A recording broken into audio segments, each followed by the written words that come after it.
Menanggung utang. Konsekuensi berutang adalah mengembalikan pinjaman berikut bunganya.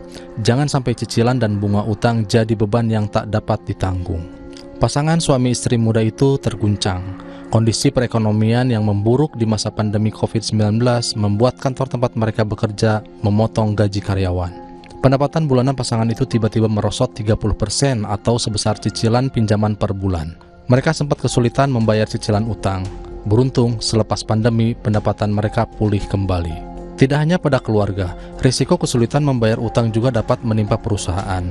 Penyebabnya beragam, antara lain kinerja perusahaan yang anjlok dan situasi perekonomian yang memburuk. Perusahaan juga bisa gagal membayar utang atau bunga utang jika salah membuat rencana bisnis.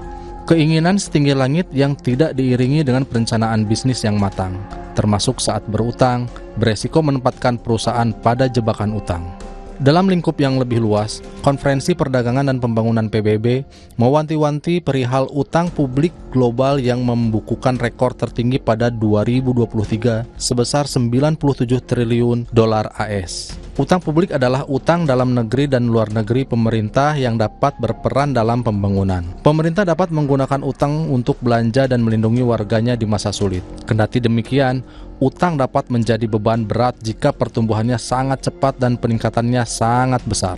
Saat ini, diperkirakan ada 3,3 miliar orang hidup di negara-negara berkembang yang menghabiskan anggaran lebih besar untuk membayar bunga utang ketimbang mengalokasikan anggaran untuk kesehatan dan pendidikan.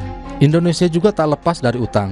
Total utang pemerintah sampai Juli 2024 sebesar 8.502,69 triliun. Adapun dalam dokumen nota keuangan rancangan anggaran pendapatan dana belanja negara 2025, pemerintah akan menarik utang baru sebesar 775,9 triliun. Sebagian besar utang baru itu dalam bentuk obligasi atau surat berharga negara dan sebagian kecilnya berupa pinjaman. Mengacu pada data Dana Moneter Internasional, rasio utang pemerintah Indonesia terhadap produk domestik bruto sebesar 39,3%. IMF memproyeksikan PDB Indonesia pada 2024 sebesar 1,48 triliun dolar AS. Pemerintah kerap kali menyebut rasio utang terhadap PDB masih aman.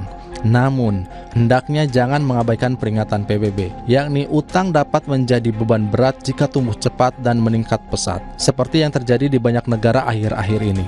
Apalagi jika utang menimbulkan masalah baru, pembayaran bunga utang melampaui alokasi anggaran yang lebih penting. Jangan sampai di kemudian hari kita direpotkan untuk membayar utang dan bunga utang sampai-sampai lupa membenahi persoalan yang esensial.